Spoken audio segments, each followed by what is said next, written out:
Okay, so there are people asking me to make this video about this New Zealand shooting thing, and I don't exactly know what they'll expect. I don't have any unique insights on this, so I guess I'll just say my thoughts, which is that the neo-Nazis really have a long way to go if they ever want to match the kill count of the establishment in terms of killing Muslims. The death counts for Iraq and Afghanistan are astronomical. Somewhere around 600,000 for Iraq so far.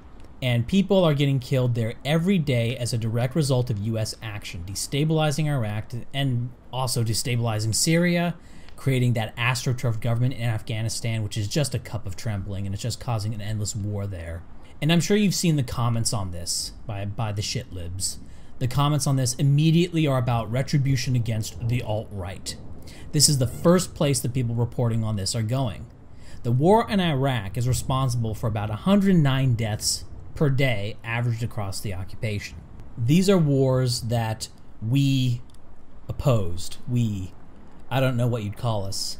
Disaffected whites.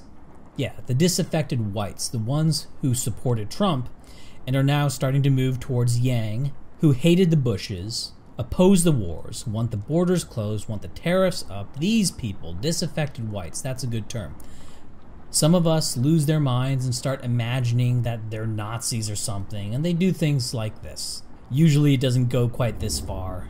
Usually it's just them LARPing around in stupid symbols that make everyone hate them. And it's terrible. And of course I disavow it. Do you see, though, that this is a drop in the ocean of what those we oppose have done to Muslims, though? Those Dr. Strangelove types at the Foreign Policy Institutes. The effect of Hugh Hewitt, Bill Kristol, Michael Medved, Ben Shapiro, and Dennis Prager's advocacy for the wars back in 2001 to 2003 are each almost certainly more responsible for more than 40 deaths each among them. How many more days of war did their advocacy cause? How much sooner was the U.S. pushed into those wars by their advocacy? Every day around 109 people, so one day that's 109 deaths on their hands. And of course, none of them have any interest in stopping the wars now. None of them are saying, put the brakes on it now, we were wrong, let's start doing the anti-war stuff. None of them care. Ironically, the only people who seem to care, who seem to really be wanting to stop these wars, are the disaffected whites. Richard Spencer, as big a piece of shit as he generally is, has been consistently anti-war.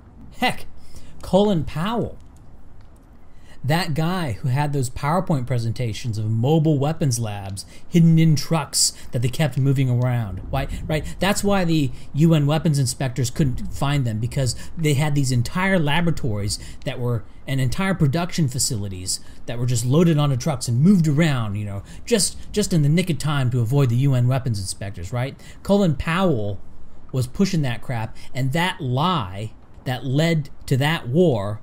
Of course, I'll disavow the New Zealand shooter of 40. Let's disavow Colin Powell 1,000 times more for the war criminal he is. He knew he was lying. He knew what he was doing. And the blood on his hand, and the fake anti-war movement. Hey guys, Muslims are still being killed. As soon as George Bush was gone, you guys couldn't use that war to attack Bush anymore. So you stopped caring. But you never really cared about the Iraqis or Afghanis. You never really cared about Muslims. They were just props for you to use for your hate against George Bush.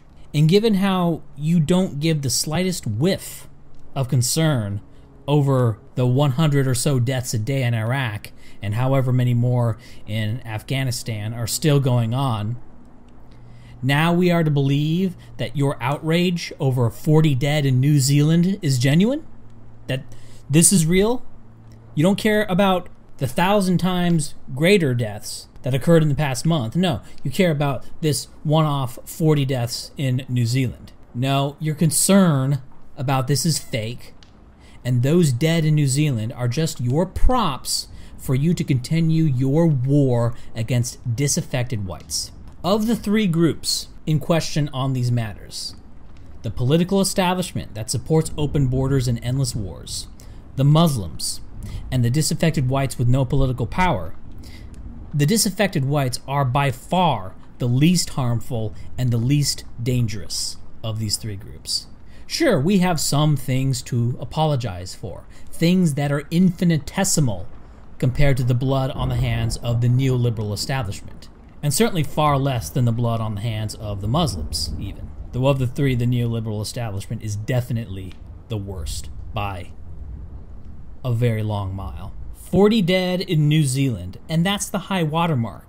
This may be the biggest mass killing done by a disaffected white. That's less than half of one day of the establishment's war in Iraq. We're not violent, and the fact that the killing of 40 Muslims in one country is the biggest atrocity they could find, they could trot out, that this pitiful peak actually represents the high watermark for kills by disaffected whites, whose population numbers perhaps 300 million globally, depending on how you define disaffected white.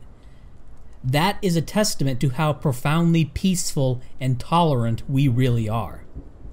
We have less to apologize for than almost anyone. And this despite being the most demonized, the most marginalized, the one group that you can legally discriminate against, the one group who it is socially acceptable to mock for being poor, whose interests have no representation in government, who are so desperate for anyone to give us any consideration that we rolled the dice with a real estate con man named Donald Trump. And guess what? We're about to roll the dice again for this Andrew Yang guy. You know why? Universal basic income, and in one of his tweets, he so much as mentioned the problems that white people were having. He so much as mentioned, he did a tweet for blacks, he did a tweet for Hispanics, he did a tweet for Asians, and he also had one for whites. He actually acknowledged the existence of white people as a group of people with issues, with problems, and with needs and concerns. When I say disaffected whites, I mean it. It's time to stop demanding apologies from us, and for you to do some soul searching. You know, when a Muslim blows up a bus or a hotel or something, you know how you guys to say how you abhor the act, but you can understand the socioeconomic context that led him to do that. And let's sort of understand as to why this happened, what external forces led this person to engage in this act. And you constantly do that with Muslims. Well, consider the preceding.